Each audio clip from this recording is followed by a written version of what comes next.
Hello, happy Sabbath. My name is Pastor Effah Kwaku Korsah. I was here at Agape Church this week to discuss something that will be reviving the church.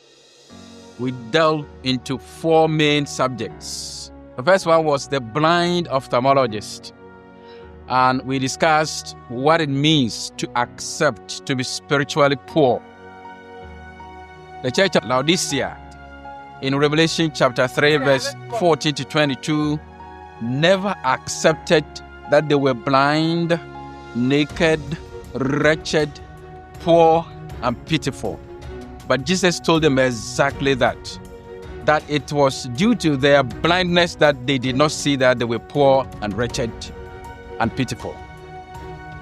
He invited the church to buy from him eye salve, white cloth, and gold refined in fire, so they could become visionary. They could see that they were blind and seek the antidote from him, Jesus.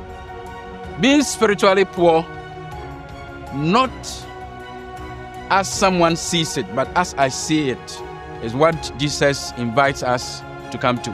And he says in Matthew chapter 5, verse 3 that blessed are the poor in spirit, those who have realized their own poverty as they come close to Jesus, and theirs shall be the kingdom of heaven. We are healers. We are the light of the world. We are the salt of the world. But we that are salt and healers and lights, are we also blind? Are we dark? Are we put under the bushel? Have we lost our saltiness?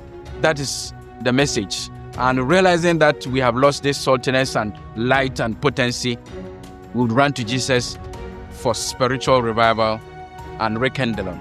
That was the first message. The second message was about something better than the incarnation of Jesus. Jesus dying to save mankind was the best thing that ever happened to man. However, he would not have died had man not transgressed the law of God.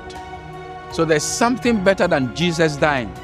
So all sacrifices pointing to the death of Jesus on the cross actually were necessitated by sin and disobedience. So we discussed inviting everyone to come to respond to Jesus' call to obedience, because obedience is better than all sacrifices, including the sacrifice of Jesus on the cross. Had we been obedient, Jesus, our own God, wouldn't have died on the cross.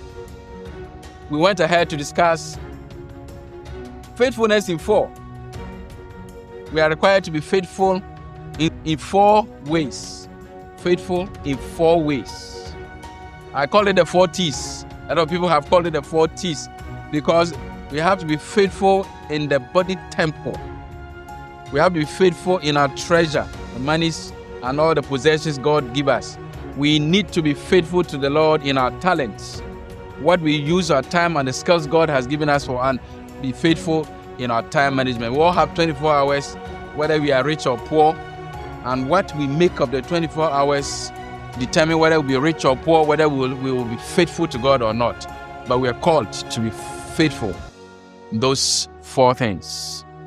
Today I spoke about something that is so dear to me, and that is Satan's grandmother. I have come to discover that grandmother of Satan that advised him to turn from Lucifer to become Satan, to attempt usurping the powers of his creator, was self. Satan listened to self and elevated himself above his creator. Eve did the same thing. Cain did the same thing. The antediluvians did the same thing. All those who have been unfaithful to God placed God in an important position, but not in the first position. So the Lord invited us today to not think that God is important in our life, but He is the most important factor, the most important idea and thing in the life. Placing Him in just any important position will not work. We have to either place Him first or nowhere else.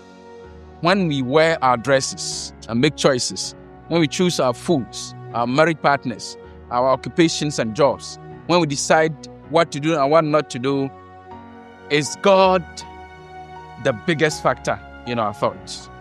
We should place Him first in all decisions. That was what we discussed this Sabbath afternoon. And I invite you to come to the Agape channel and have a look and share your thoughts. My name is Pastor Effah Kwaku Korsah, and I say hello and shalom to you. Have a happy Sabbath.